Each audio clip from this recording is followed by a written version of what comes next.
going. Yeah, so that was the point though, is that I think this is what a lot of like economists use as to why a deflationary system. Obviously, Bitcoin is not deflation; it's neutral, but it makes the free market real. So it makes everything get cheaper, sort of over time. But they often say this, don't they? And I think we were speaking about this last episode. Is that by things getting cheaper in the future, it would stop spending, which could create massive issues, sort of thing, because no one's going to spend money. But the point that I was just reading in the big print, what's his name again? Lawrence Lepard. He was sort of saying, he was saying, but I still want to buy a TV because I want to watch stuff like, I want to watch football, like whatever the current stuff is that you want to watch. I still need to eat, so I'm still going to buy food. I can't just wait 3 years to buy these eggs because I know they're going to be cheaper. Like I need to eat this week, sort of thing. So that's the point he was making. But exactly like what you're saying there is that it's like, do I really want to buy this car? Because if I just bought Bitcoin, this time in 3-4 years, I could buy 2 cars or a much nicer car or whatever it is, or and also at the same time, the car technology would get better, and so the car that you could buy for the same price would actually be better, if you know what I mean. Exactly. So a car is just going to go down in price.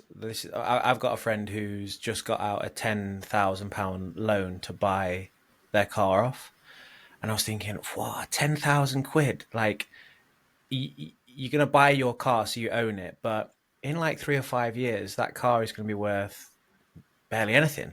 I'm thinking, just put that in Bitcoin and drive a crappy banger like me. But my car is like so bad now that it's scraping the floor basically in terms of with the MOTs, and it's not worth anything, but it's still cracking on for now. One day I'll have to bite the bullet. But in terms of like savings, I realized in the week that I can only save in Bitcoin because I think it's like a psychological thing. If I've bought Bitcoin and I've saved it and I've put it on my hardware wallet or whatever, I'm not going to touch that then because it's like, well, I'm going to have to go through the process of, selling that for some cash. And then I'll have to do paying tax at the minute because I'm discharging this asset and all that. And that whole faff, I'm thinking, I'm not going to do that. That's my long-term savings account, But I've been selling some bits and bobs on eBay. And I don't know if you've used eBay recently, but they do this thing called credit now. So let's say you sell something, like I sold something for 60 quid, right? And instead of just paying you instantly like they used to pay you with like PayPal or whatever, then they paid you into your bank. Now they have this thing called eBay credit, which stays on your account. It's effectively like a gift voucher, right? So it stays on your account for 3 months. And then after 3 months, it automatically withdraws to your bank. Or you can instantly withdraw it. But when you add something to your basket on eBay, it says, how do you want to pay? Credit card, PayPal, or do you want to use eBay credit? So there's me thinking, oh, eBay credit. Like if I buy this thing in my basket, it says how much to pay, use my credit, 0. I'm thinking, oh, this is like free money. This is well so good. How does that work? Is it just kind of like no? eBay basically. Klarna? No, eBay. If you sold something on eBay, eBay will hold the money for you as credit, but it's not. It's 100% your money. They just hold it for you, but it seems like play money because it acts like a voucher. Yeah. So I did it this week, and I sold something for 60 quid, and like I don't know how you do it, but I save things in my basket. Like I'll just that looks good. I'll save it for later. Put it in my basket. But then I got to it. I was like, oh, I've got a £60 voucher, credit. I'm thinking, clever, I want that book. Psychologically. It's psychological. Exactly. It's psychological. Yeah. And I was like, oh, if I buy this now to pay 0, it says it's 0. It's going to be basically a free book. It's not a free book. That's 100% cash, which I could have. But in my head, and do you know what? I just bought like 4 books and all that cash went. And then I realized I was like, I can't save in this. Like, but I also have it where if I've had for some reason I've got like a decent amount in my current account, let's say I've just been paid or whatever, I think, oh yeah, I'm quite comfortable, this month. I'm more prone to spending it. I think, well, yeah, I'm a bit. Whereas I'm actually better at saving when I've got less in the account, because I think, oh, I've only got a few $100, until I get paid. So Yeah. I'm not going to buy these extra things. I'm not going to go and do this flow. So to me, that works better. And if I'm not in that situation, I've realized that sometimes it's best to just kind of buy a bit of Bitcoin to put myself in that situation. And it's a psychological change. It's because I'm such a consumer and such like a blooming, I like buying shiny new things. That's just what I'm like. But the only thing that will stop me is if I've literally not got much money in my account. Because as you say, I'm not going to then transfer Bitcoin back to buy a book or whatever. Does that make sense? You say it's you're a consumer, but this is the thing. I think everyone, like, we've literally been trained to do this. Like, so I think I've kind of always missed a bit of that gene. Like, I think my dad has kind of always instilled it into me. He's very, very similar. Like, just has no, like, we'll both spend money. Like, so, like, for example, like our car, like, I would just buy, I don't care about cars. It's purely to get from A to B, but I'd rather spend more so that I'm not constantly repairing it, sort of thing. And it's not the type of car. And like, I'll research and find the cheapest car that is reliable, if you know what I mean, and can fit our needs, sort of thing. But it has to, so, but my point that I was going to say is, I think like what you're doing with your channel is so good and it's so relatable. And I think what I've said to you as well before is that when you really go down the Bitcoin rabbit hole and everything, it just forces good habits. So exactly like you say, is like once you've saved that Bitcoin, it's saved. That's, whereas most people have no savings, like zero, and they're living off credit and literally like living month to month sort of thing, paycheck to paycheck.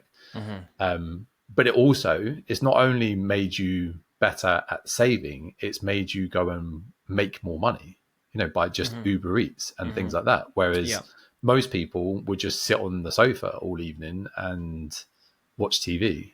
And that's what they would do every day, all day, every day, sort of thing.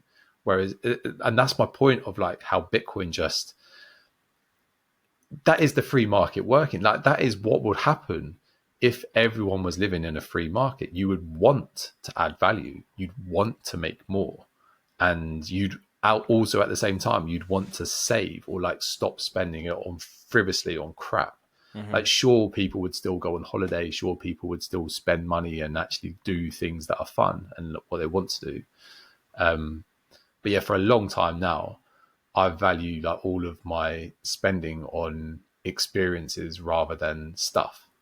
So like, I remember years ago try really instilling this, like even with my wife, like speaking to her a lot about it and saying like, we spoke a lot about like our values and things like that. And we both really valued things like travel and, going and actually doing stuff way more so than physical materials, just because the physical materials, it's great like once you first get it, but then it's kind of like, can't really do much with that. Whereas particularly when we were living in Qatar, we had more expendable income, we would always like try and have some sort of trip lined up. So we always had that to look forward to. And then also then when you go on the trip, you like have the fun and like the experience. And then also then you have the memories and like, it's just gives you something to save for as well, I guess. Exactly. Yeah. And what we were noticing is it made us just, all those times you go to the shop or you're browsing on the internet, or whatever it is that you're doing. It's like, do I really need to do that? And it's like, well, actually, if I could just not spend this, then I could have a nicer meal when we go and travel or something like that, and you've always got that thing to convert it to. And it's the same with Bitcoin. Like, it's like, should I go and buy this or should I put it in Bitcoin? And this time in 4 years, I'd be able to get a much better one or twice as much or, whatever it is. And I think that's the thing that's so underrated about Bitcoin or saving in like a sound money than anything else. I think that's not talked about enough. But yeah, it just forces good habits, really. yeah, it changes you basically, because you have to then assess everything about yourself. I think it's like, do I really need this when I could buy this? Which I didn't have that kind of, I didn't have that thing before I discovered Bitcoin. I was, but now I have. But also you did, like, because you said, towards the end of the month when you're running out of money, you stopped doing it. So it's always there within you. Do you know what I mean? It's just that when just as human nature, we are like, when push comes to shove, we figure shit out, like when we have to. Yeah. We leave things to the last minute. I don't know if you've ever seen that TED talk on like the procrastination monkey. No. I can't remember his name, but it's so accurate. It's like basically you've got a deadline. So I think he was talking more about like if you're doing a project at uni or school or whatever it is, it's 2 months away until you've got to hand in whatever the work is that you need to do. And for those first 2 months, you think, oh yeah, I can just sort of, you plan it. You're like, I could do this much this week, and then it will all be done at the end, sort of thing. And so you plan it all out and you spend time doing that. And then you've got like, you sit down to do your work and then, I just quickly check the football score and then I just do this. And basically the procrastination monkey just distracts you with tons of stuff all the time until it's a day before the thing. And you're like, I haven't done anything yet. Yeah. And then they're like, I can't remember what he calls it, but basically like the monster comes out and like just forces you to do it. And that's just human nature. I think we sometimes think, oh yeah, I'm not very good at this, or I'm not very, but everyone is the same. That is, we always take the path of least resistance. We always, and so, but when push comes to shove, like you literally have 20 quid in your bank account, you can't go and just buy whatever it is that you want to buy, sort of thing. So it's there for all of us. It's just trying to set up habits and systems. And that's why like dollar cost average is just always going to win compared to any other fancy method that people come out with, like for how they should buy Bitcoin. Just dollar cost average, because then you don't even need to think about it. Like if you make £2,000 a month, 200 quid goes straight into Bitcoin before anything else. It's almost like a tax kind of thing. And it's just set up systems so that it automatically does it, and then you don't need to think about it, sort of thing. Because we make terrible decisions all the time. Yeah, I know what you mean. With my like Uber Eats stuff, I do think I'm like, right, I've got to go and deliver this for £3. But in my head, I'm thinking, well, I'm putting all this into Bitcoin, so in 10 years' time, this will be like 20 quid or 30 quid. I'm thinking, I'll do it for that. Let's go. Yeah. You know what I mean? Well, yeah. Well, it's trying to convert it to sats, isn't it? What's that, like 3,000 sats? Yeah. Who knows what that's going to be worth at some point? But I do think at some stage it will be like 1 to what, 1 sat, $1 like equivalent at some stage. Yeah. In today's purchasing power as well. So it's like £3,000 almost, sort of thing. It's like, that's how I would look at it when I see that at some stage. I mean, it's not near future. I'm not like, so that would be crazy. Would that be one Bitcoin is $100 million? Yeah. Like and people are like, yeah, but that's crazy. But the thing is, it's not like it's like Jeff Booth kind of shows this as well, is that in today's purchasing power, Bitcoin is already worth basically like 43 million or something like that. Like that's what it's actually worth. But the thing is, it will also, in the free market, everything will be getting cheaper as well. So even though it might be 43 million, like, so that's the reason that he works that out, is like, what, 900 trillion of dollars floating around in the world. And Bitcoin is repricing that, as long as it stays decentralized and secure, is what he always says. So as long as we basically self-custody it and hold it in, run our own node. Yeah. Ideally mining as well. The more I'm researching, the more I think doing our own form of mining is going to be super important. Okay. Just to keep, I think a lot of these spam wars issues, actually, I think that's the actual solution. Although again, it wouldn't be anytime soon because mining pools have such a dominance over it, and all they care about really is the money because they're businesses. Whereas home miners can set their own filters to filter out all of this spam sort of thing. So if everyone just mined themselves, we could just actually filter out a ton of this spam. Don't home miners have to join a pool, or is that only if? But then there's Ocean who allow you to create your own filters. So you can join Ocean, or there's Stratum V2 and there's Datum, which is linked with Ocean. Again, and is this for solo? Is this for lottery mining, or is this for pool mining? Well, so if you join Ocean, that's pool mining, right? So like the guy in the in our meetup who bought, what was it that? And you said you had bought one, the Canaan Avalon Nano 3S. So if you see, like, he showed how much he was making or something. That's obviously he's connected to a pool. You wouldn't make that if you were just solo mining sort of thing. So I'm guessing he's using Ocean. I don't really know, but like if you've just got solar panel or like excess energy in your house already, it's just going to go to, rather than giving it back to the grid, turn it into sats sort of thing. And that's just almost like it's a no-brainer. Yeah, exactly. Yeah.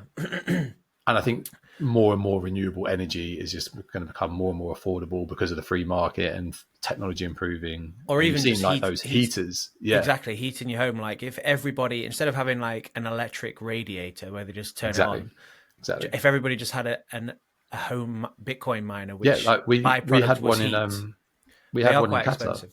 Really? We had like not a Bitcoin one, but we just had like a heater because it would actually get freezing in the winter, like because it's all marble and everything, and we just paid X amount for our bills. So like if I was aware of that, I would have 100% just bought a Bitcoin mining heater because it wouldn't have cost me any more on electricity. Exactly. And we used that in the winter anyway. It's only like for a couple of months of the year. I think it was one of the guys at our group who said that his wife dries the washing on a Bitcoin miner. Yeah. Exactly. So yeah, I mean, it's definitely. I bought one of those, but then I just couldn't figure it out at all. I spent about 2 days trying to figure out, watching YouTube tutorials, that kind of stuff. In the end, I gave up and I sent it back. But I do want to figure it out because I would like a little home miner and I would like a node as well eventually. Well, this is why I think getting a node first is so important, because by getting the node, I think it all of those little techie issues that you might have faced with the miner would have been way simpler because you'd have already like figured it out with the node or figured out similar things. It wouldn't be exactly the same, but it would just. I think it would be. I think going from nothing to a node is an easy enough transition, especially if you buy like the Start 9 or whatever. And then going from the node to a miner would make that easier. But going straight from nothing to a miner, which is what you were trying to do, I think that's quite like there's too many steps in like you've missed sort of thing, if you know what I mean. That makes sense. But yeah, no, I just think this it's like you say, it's just like a no-brainer really. Like people will just have this in their home. It would just be part of the home. It was in that Sailor talk in Prague where he's like, oh, in 20 years there's going to be 20 million nodes or whatever he said. Yeah, well, every business. And this is kind of like what I was saying to you as well. I just think there's such good skills. Like this is why I'm willing to put in the time and effort now, because within a few years, I genuinely think like every business will want their own node, like if they understand it properly. But and when I say few, that could be 20, 30, whatever it is. But I mean, that's still it's still worth it, in my opinion, to be learning these skills, because once you learn it, like sure, the tech might change slightly, but if anything, it's just going to become easier. So it's going to be useful for so many people, all of like helping your loved ones do it. Like, it's there's endless people that will want to have this eventually. So noob question, but what are the benefits of having your own node?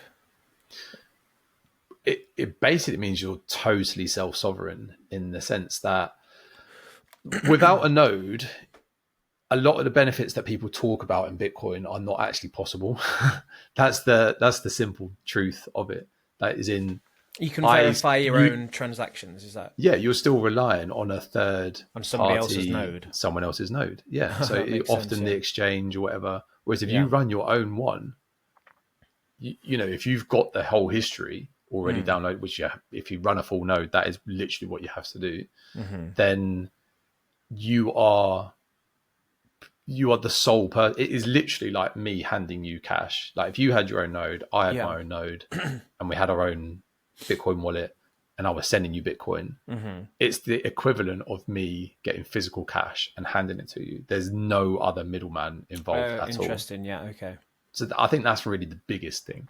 But it also then helps to secure the network. It checks transactions. You can create your own filters. So a lot of this spam war issue that is going on now, you can just run your own filters. So if you like the NOTS filters or whatever filters that is, you can just turn them on. You don't even need to, you know, everyone else can be doing their own thing, but if you see Bitcoin as money, you can run the filters as you want to see money.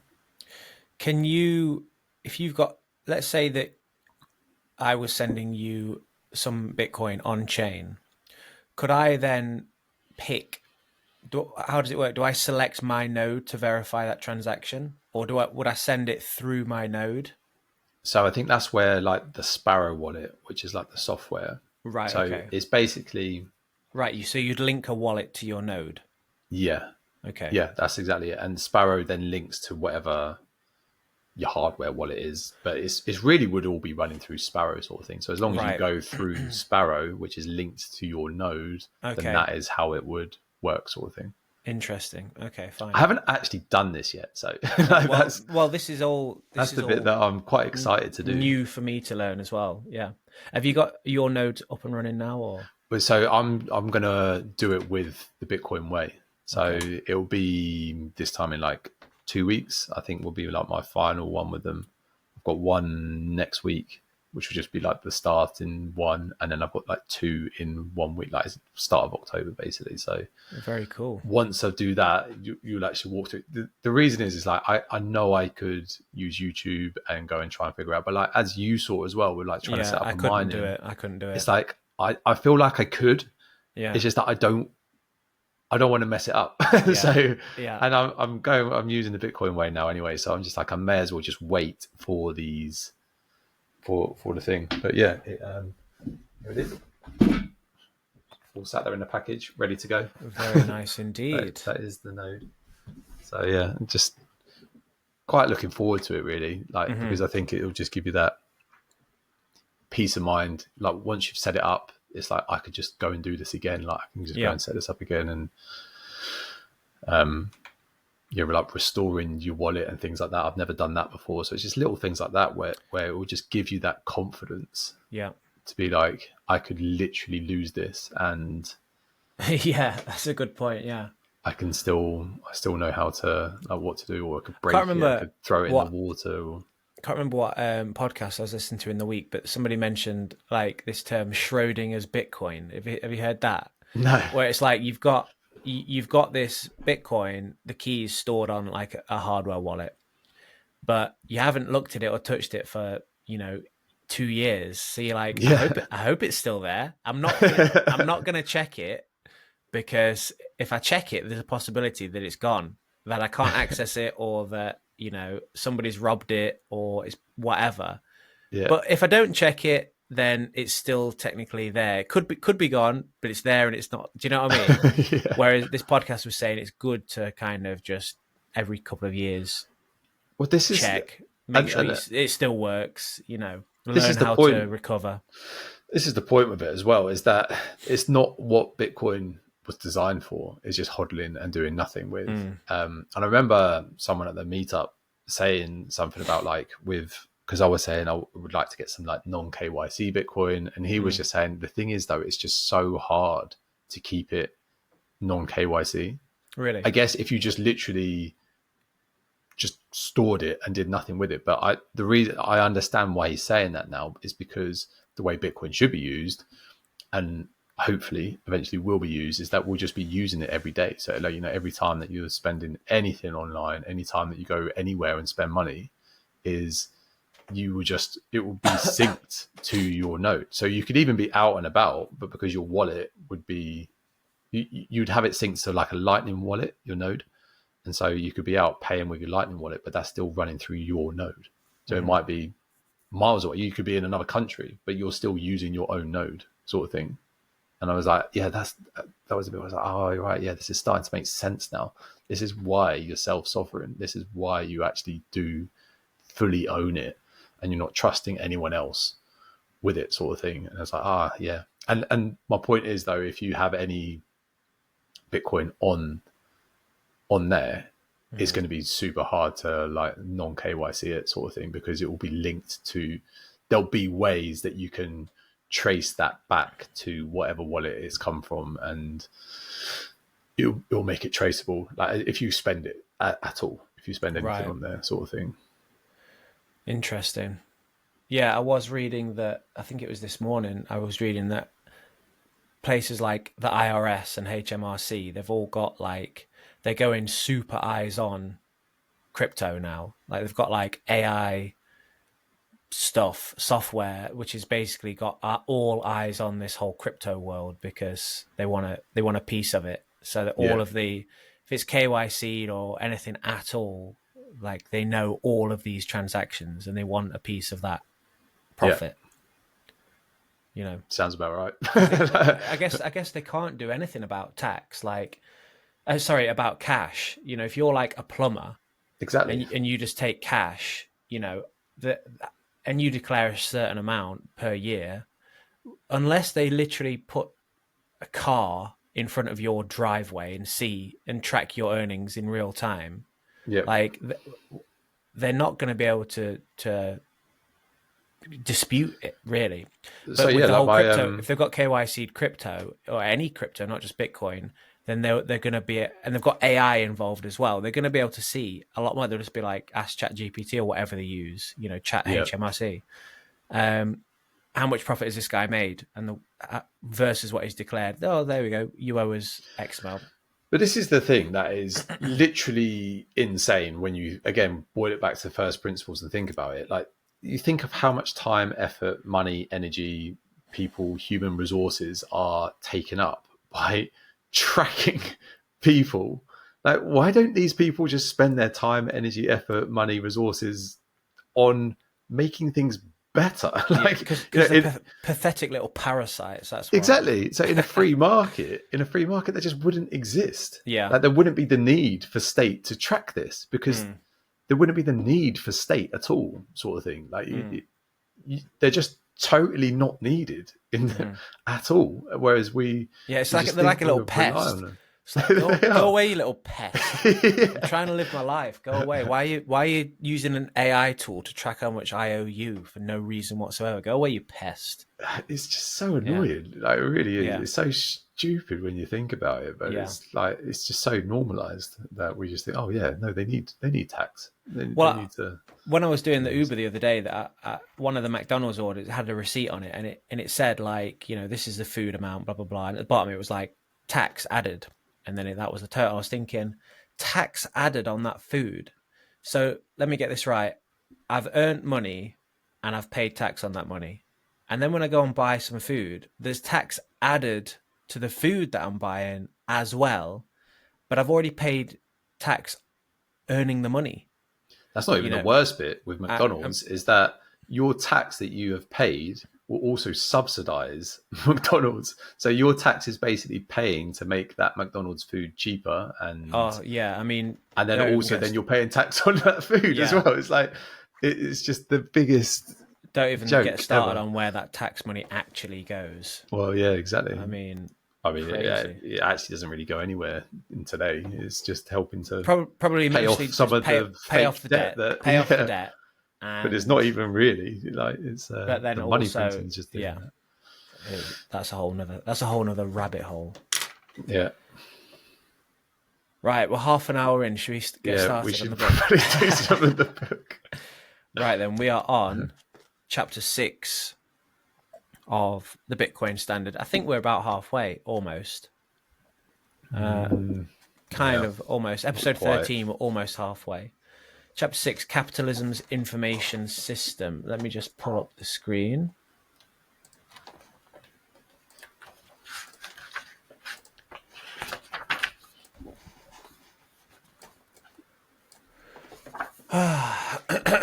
Starting it with a nice Hayek quote. Yes. The cause of waves of unemployment is not capitalism, but governments denying enterprise the right to produce good money. Shall I start reading, or do you want to read this time?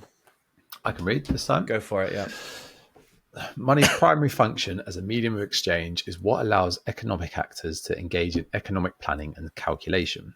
As economic production moves from the very primitive scale, it becomes harder for individuals to make production, consumption, and trade decisions without having a fixed frame of reference with which to compare the value of different objects to one another.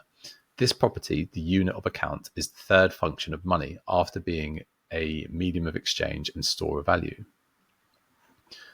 Wait, let me just get my head around that. So it's store of value, then medium of exchange, and then unit of account. Yeah. So we're currently most likely in the store of value stage still. I think it was, I was listening to a podcast with Dominic Frisby, because that's, the guy that you read the State book. He's got a new book out on gold. Basically like this, it's called like The Secret History of Gold or something like that, because he's a big gold bug as well as Bitcoin. Yeah. And he was talking about this, that gold is currently a unit of account, and countries are now going back to gold, basically. Like China's buying a load of gold, America allegedly has a load of gold, but people are, even countries now on nationwide scales know that fiat, the dollars are, nobody wants dollars anymore. Do you know what I mean? Like China wants 100%. gold. So they're using that gold is a unit of account. But he said the same thing. Bitcoin's not there yet, but it's getting there. Yeah. So to understand the significance of this property to an economic system, we do what wise people always do when seeking to understand economic questions: turn to the work of dead Austrian economists. The Use of Knowledge in Society by Friedrich Hayek is arguably one of the most important economic papers to ever have been written. Unlike highly theoretical, inconsequential, and esoteric modern academic research that is read by nobody, the 11 pages of this paper continue to be read widely 70 years after its publication, and have had a lasting impact on the lives and businesses of many people worldwide, perhaps none as significant as its role in the founding of one of the most important websites on the internet and the largest single body of knowledge assembled in human history. Jimmy Wales, Wikipedia's founder, has stated that the idea for establishing Wikipedia came to him after he read this paper by Hayek and his explanation of knowledge. Hayek explains that contrary to popular and elementary treatments of the topic, the economic problem is not merely the problem of allocating resources and products, but more accurately, the problem of allocating them using knowledge that is not given in its totality to any single individual or entity. Economic knowledge and the conditions of production, the relative availability and abundance of the factors of production, and the preferences of individuals is not objective knowledge that can be fully known to a single entity. Rather, the knowledge of economic conditions is by its very nature distributed and situated with the people concerned by their individual decisions. Every human's mind is consumed in learning and understanding the economic information relevant to them. Highly intelligent and hardworking individuals will spend decades learning the economic realities of their industries in order to reach positions of authority over the production processes of one single good. It is inconceivable that all these individual decisions being carried out by everyone could be substituted by aggregating all that information into one individual's mind to perform the calculations for everyone. Nor is there a need for this insane quest to centralize all knowledge into one decision maker's hands. In a free market economic system, prices are knowledge and the signals that communicate information. Each individual decision maker is only able to carry out her decisions by examining the prices of the goods involved. which carry in them the distillation of all market conditions and realities into one actionable variable for that individual. In turn, each individual's decisions will in turn play a role in shaping the price. No central authority could ever internalize all the information that goes into forming a price or replace its function. To understand Hayek's point... So this is basically the exact opposite of Keynesianism. Yeah. Like, where he believed that for a functioning economy, you need complete centralized control over everything from the top down. Whereas what Hayek is describing is organic, bottom up, free market, decentralized way of doing it with no centralized power. The thing that really baffles me is that it just makes so much more sense, and I don't understand why more people don't see it. Like, it's I guess because most people just don't actually even know what Austrian or Keynesian economics is. I mean, it's definitely a nerdy thing to... I mean, economics, like who studies economics? That's like...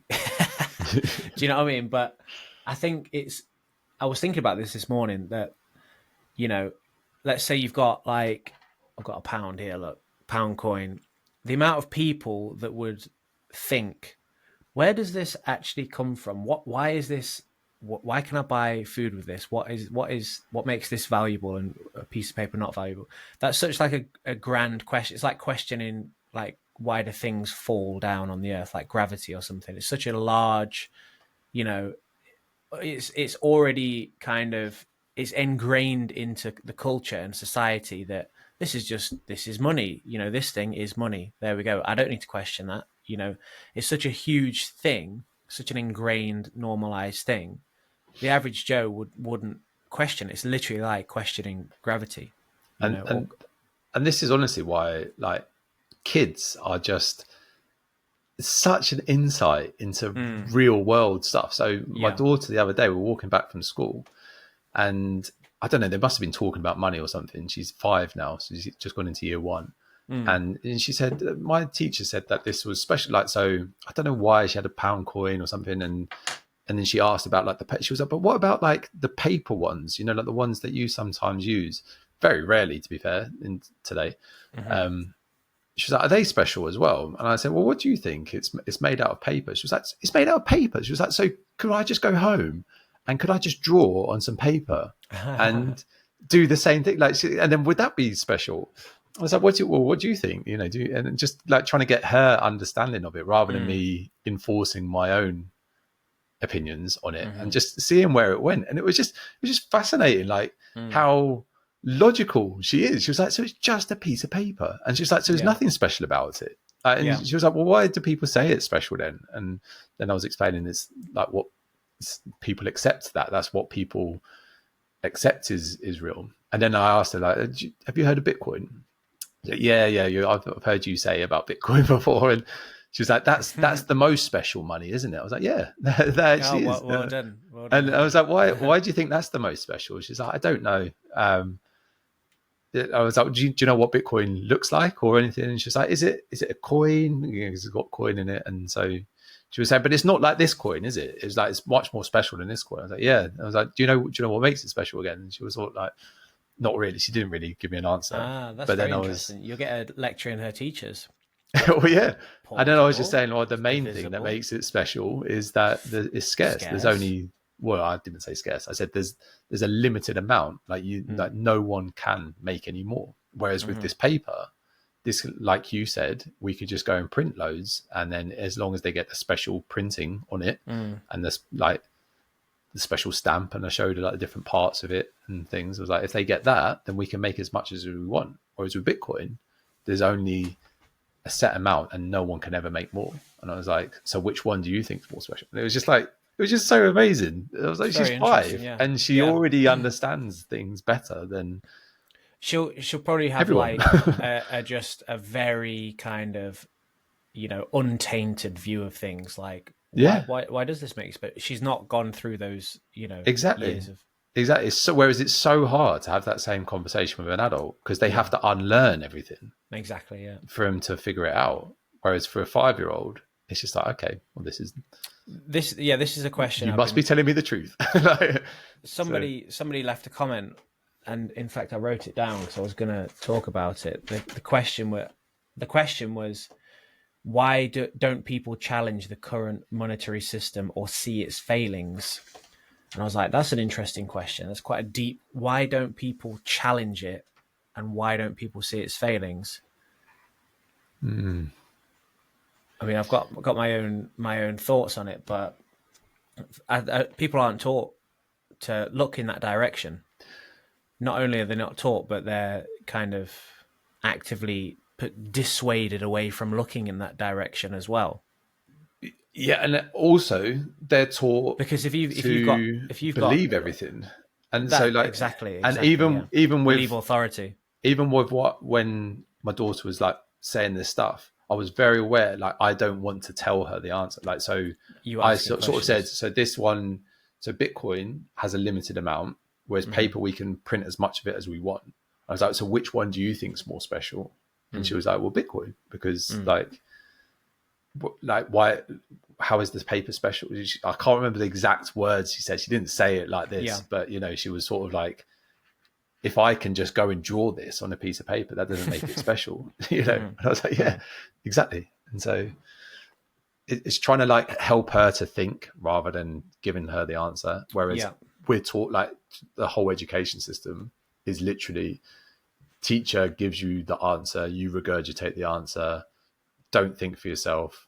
Whatever you do, don't speak to a friend while you're in a test, because that's copying and that's cheating. Like, you know, don't have a conversation about it. Don't use your brain. Just regurgitate info.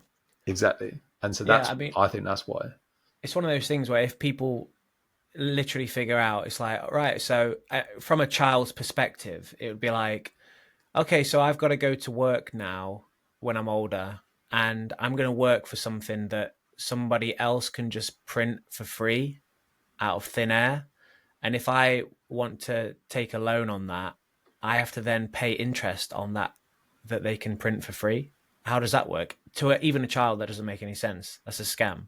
Like, so trying to get people away from that and think, no, don't worry about that. Don't worry about the banking, you know, the monetary system. Let's just get worried about, you know, whoever, some other group, some other scapegoat.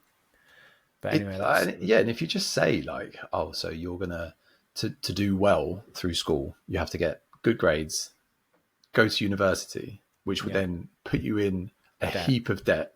That the only way you can pay for that debt is by going and getting a job and working in that job until you can't really do very much anymore. And then hopefully you'll have paid off that debt. And then also you should definitely buy a house, because then you can get into more debt. And then that, like, it just keeps you trapped. Whereas it's like, just why don't you just not get into debt?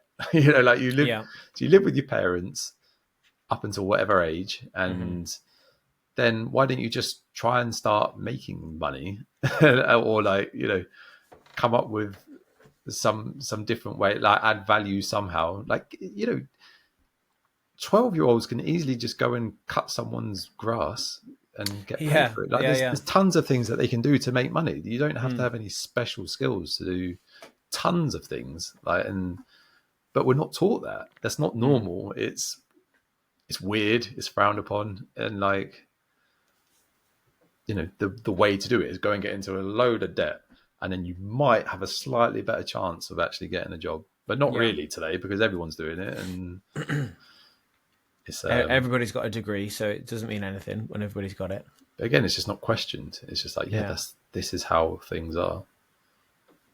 But yeah. Anyway, where were we? We'll continue. I think to understand Hayek's point. Yeah. To understand Hayek's point, picture the scenario of an earthquake badly damaging the infrastructure of a country that is the world's major producer of a commodity, such as the 2010 earthquake in Chile, which is the world's largest producer of copper. As the earthquake hit a region with extensive copper mines, it caused damage to these mines and to the seaport from which they are exported. This meant a reduction in the supply of copper to the world markets and immediately resulted in a 6.2% rise in the price of copper. Anybody in the world involved in the copper market will be affected by this, but they do not need to know anything about the earthquake, Chile, and the conditions of the market in order to decide how to act. The rise in the price itself contains all the relevant information they need.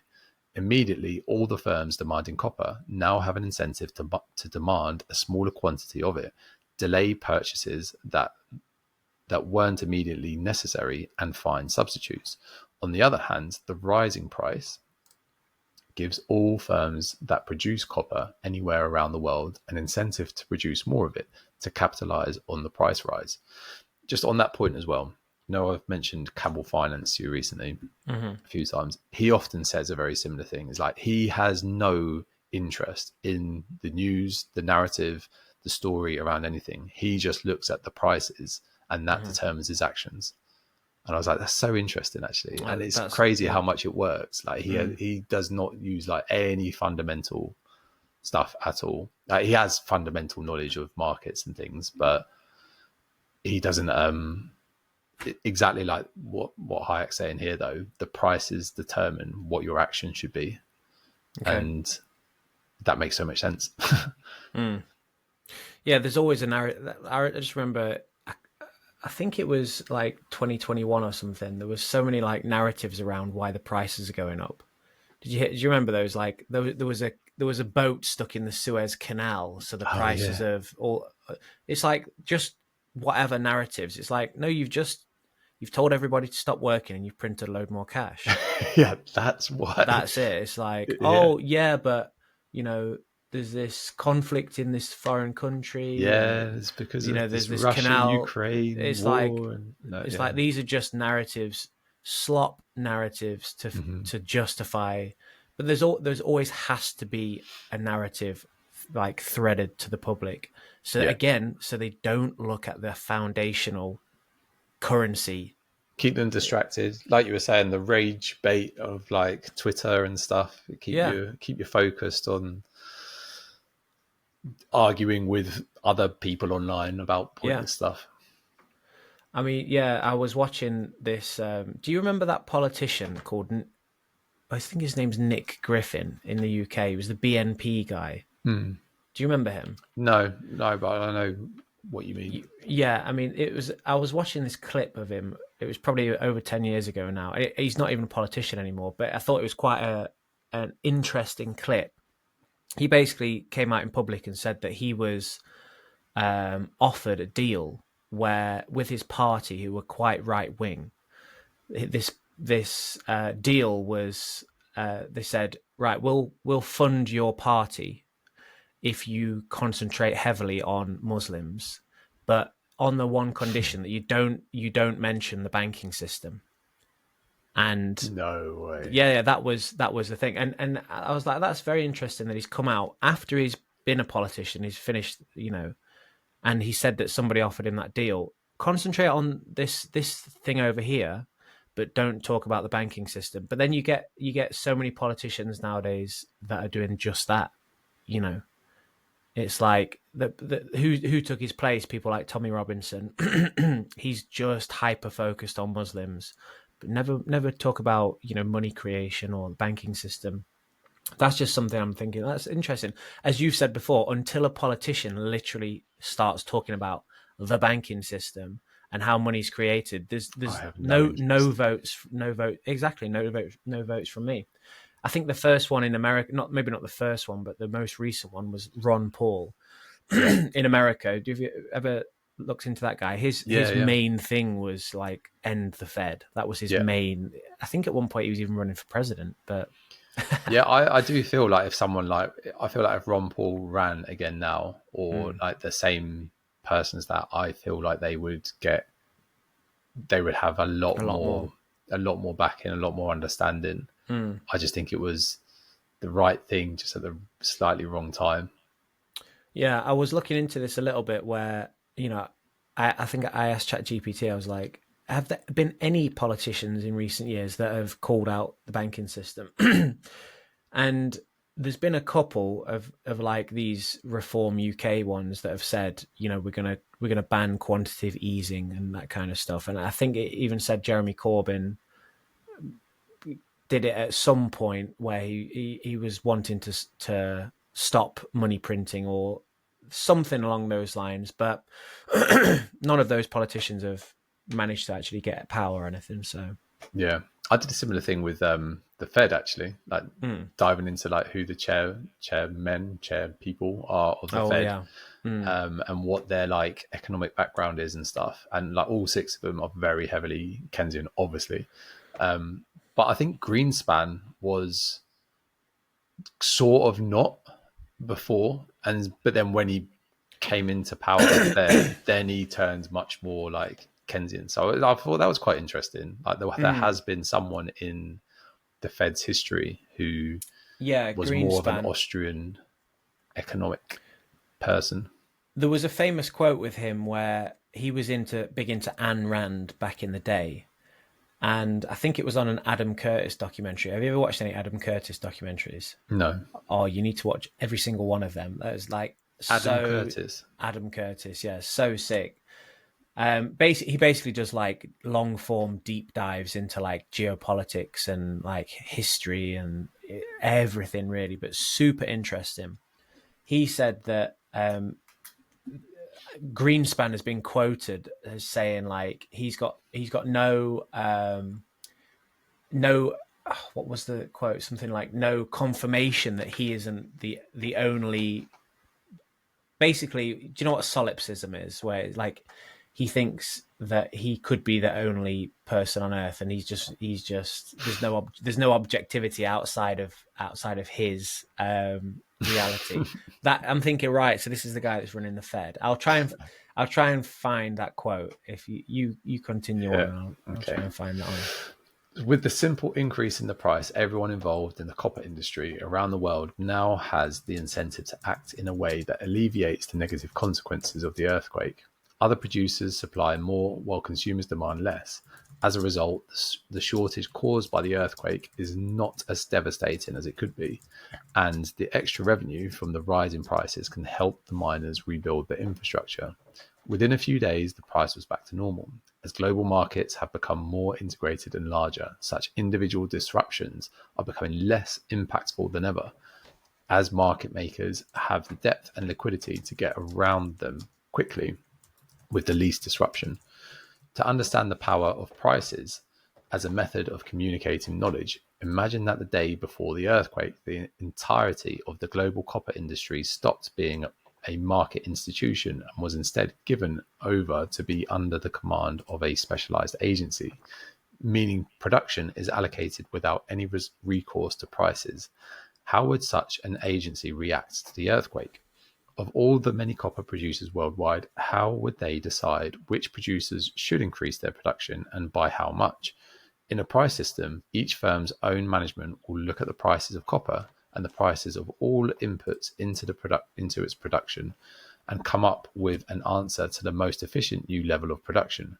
Many professionals work for decades in a firm to arrive at these answers with the help of prices, and they know their own firm far more than central planners who cannot resort to prices.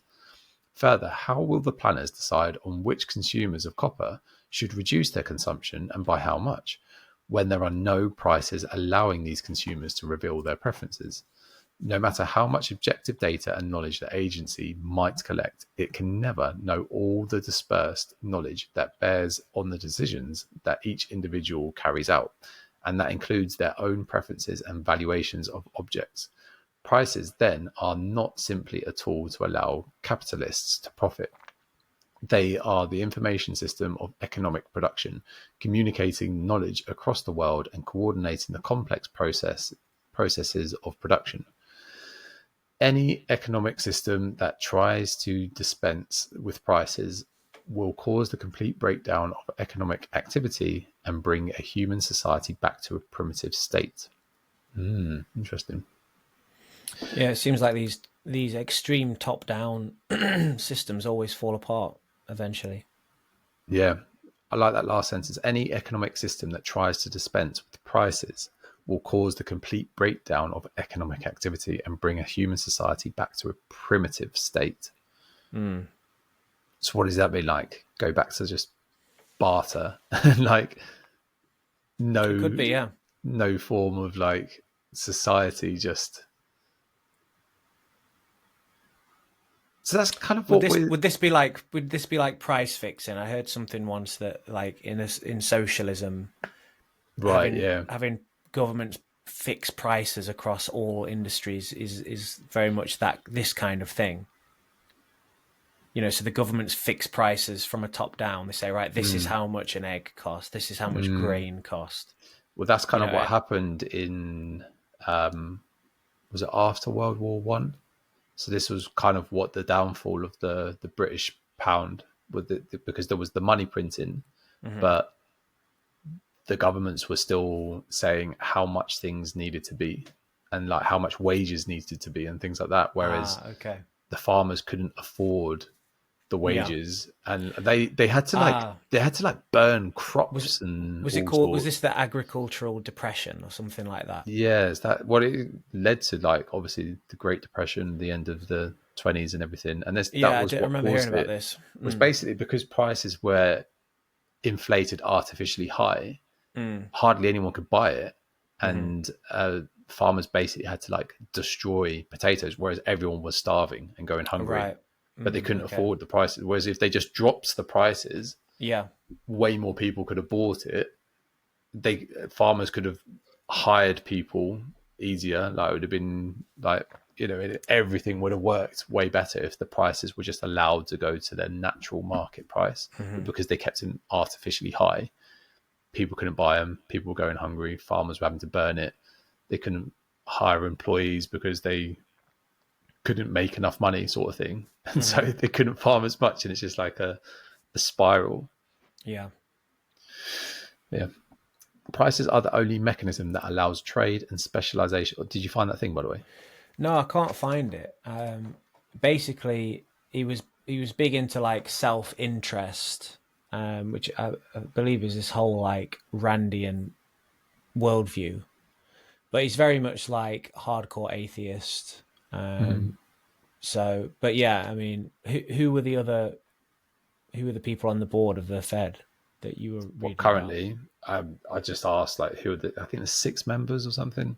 Yeah, there's obviously Powell is the main guy. Yeah, and then there's a few others, but I was asking like who the I went through the history and stuff like that, and basically I was trying to find out, has there been anyone that's more like Austrian that has been part of the Fed? Yeah, and what was the answer? Well, I think Greenspan, I don't think he was Austrian like as such, but his views on money changed when he became part of the Fed, basically, was what I found out. So he was more real world, realistic about things, and then got into power, entered into the club. Had to change. Yeah, obviously. Very interesting. Yeah, I reckon like the Fed shareholders. I was reading this book about like the history of the Fed, where the shareholders were completely private. It was basically divvied up along these banking families back in the day that started it. It was like the Warburgs. I can't remember. I think Schiff was another name. That explains Peter Schiff. I was thinking that, but this is a dude that was like 100 years ago. But I was thinking, is there any correlation? Is it the same? To be fair, Schiff's like, he's different to that Keynesian, isn't he? He's even though he's just so silly with Bitcoin and just refuses to admit it. But he's a gold guy, isn't he? Yeah, exactly.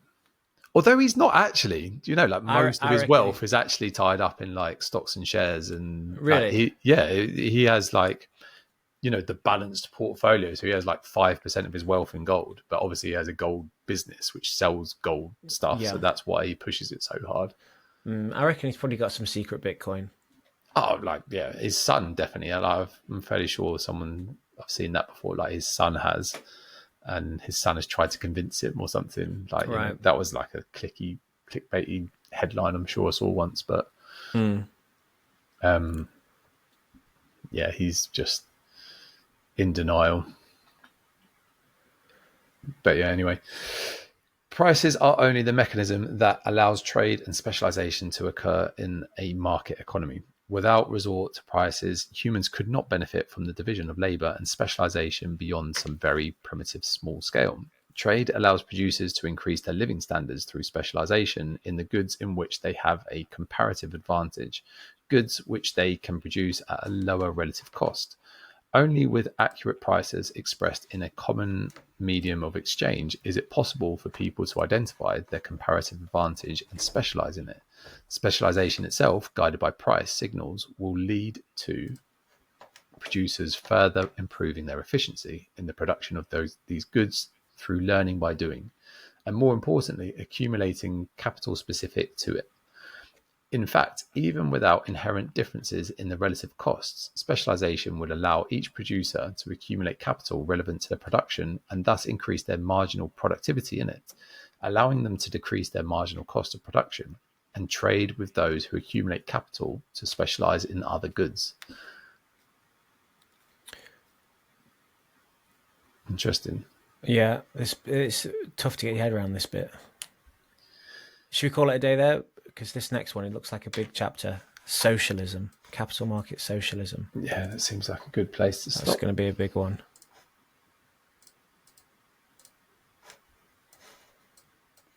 Yeah, I'm actually interested in this. I've learned more about socialism definitely since reading this. So, yeah, but I think it's a good thing. One. It doesn't sound like a nice thing. It's not a good thing. Yeah, but I think it's good in theory. I think they mean well. Yeah, I think I think like a lot of people, they mean well. Yeah, but well, like the theory of it, it's like. I mean, it sounds good. Like, oh yeah, let's just have everybody be equal and everybody. Exactly. It's like, but that's about when I've spoken to people at work about this kind of thing who are on this side, like communism and socialism. That's about as deep as their knowledge goes. When I try to ask them, okay, well, what is it about it? Oh, just like fair, just have everybody, everybody's got enough food, and like I'm thinking that's what I mean. In theory, it sounds quite good. Yeah, but that's as deep as it goes. It sounds like it's like a child's knowledge of it. Well, yeah, the Tuttle Twins has a book on that actually, and they use it like in I think it's a circus, and there's like a strong man or something, and so he was getting paid more. He had like extra benefits, and like the clowns were like, "This is unfair," blah blah blah, and like the circus, whatever he's called, the main guy, the owner of the circus, was like, "I'm not paying this much anymore," and the strong man was like, "Well, I'm leaving then." And so basically, what ended up happening is less and less people came to the circus because that was a big reason why they wanted to come. They couldn't afford to pay the clowns, and it was just a downward spiral where it was about to like close the circus down, and then the twins go and find him and like try and encourage him to come back, like the strong man and stuff. And it's basically just talking about socialism. Like this guy puts in what like anyone can be a clown. It's super easy. You just clown around on the stage, sort of thing. Like anyone can do that. Whereas to get as strong and lift what this guy can, he has to train super hard. He puts in way more effort. Yeah. He has to eat way more. So he needs the benefits and privileges he was getting, and that makes it fair. And because he puts in way more effort, he attracts the crowd, which actually pays for the clowns. So without him, the clowns would just be out of a job. It just makes sense. It makes complete sense. It's like, we're like, reading this book. For a 5-year-old could understand that. Exactly. Then... we're reading this book. Well, me and you are reading this because we don't understand this material. But Seyfriedin wrote this thing. He's got a lot more knowledge on this stuff. He's done the work on it. So he should deserve more money. Do you know what I mean? Like anyone could read this. The guy should be rewarded for his work. It just makes sense. Do. That's exactly it. Very true. But yeah, I don't fully understand it either, but it just doesn't make sense to me. Not that that's an argument against it, but we'll delve into it next week. Should we call it a day? Yeah. Do you want to give your channels a shout out? Yep, Bitcoin straight up. On the road to 1 Bitcoin. I'm on the road to 1 Bitcoin. You can also find me on Noster at NPUBCB. Follow me. NPUB NPUB1YCVSX. Did you see that guy who did that? I did, yeah. Was that Robert Breedlove's one? Yeah. Just reading out just the whole thing. thing. Just type in Mike Beattie and you can find me on there. There we go. On Noster. Right then, brother. See you next time. Right. See you, mate.